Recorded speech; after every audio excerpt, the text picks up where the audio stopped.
প্রথম চান্সে যদি জান্নাতে যেতে চান, জাহান্নামের কোন স্পর্শ ছাড়া যদি জান্নাতে যেতে চান, তাহলে এই 16 বদঅভ্যাস থেকে, 16টি অপরাধ থেকে নিজেকে বাঁচাবার চেষ্টা করতে হবে। নাম্বার 1, যাদের মধ্যে ঈমান নাই তারা জান্নাতে যেতে পারবে না। দ্বিতীয় সবচেয়ে বড় বাধা হলো আত্মীয়তার সম্পর্ক ছিন্ন করা। আত্মীয়তার সম্পর্ক ছিন্নকারী সে জান্নাতে যেতে পারবে না। তৃতীয় বড় বাধা হলো যারা চগলখড়ি বদঅভ্যাস আছে, এই রোগটা। চতুর্থ, প্রতিবেশীকে কষ্ট দেওয়ার রোগ যাদের আছে।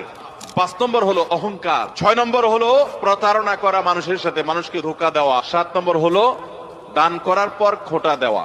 8 নম্বর হলো কৃপণতা। 9 নম্বর হলো ঘুষ দেওয়া নেওয়া। 10 নম্বর হলো মা বাবার নাফরমানি করা, মা বাবার অবাধ্য হওয়া, মা বাবার অসম্মান করা। 11 নম্বর হলো মাদক আসক্ত হওয়া।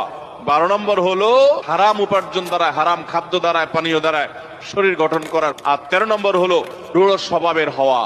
14 নম্বর হলো গণক হওয়া। 15 নম্বর হলো ব্ল্যাক ম্যাজিক করা, ব্ল্যাক ম্যাজিশিয়ান। আর 16 নম্বর হলো সিল্কের পোশাক পরা।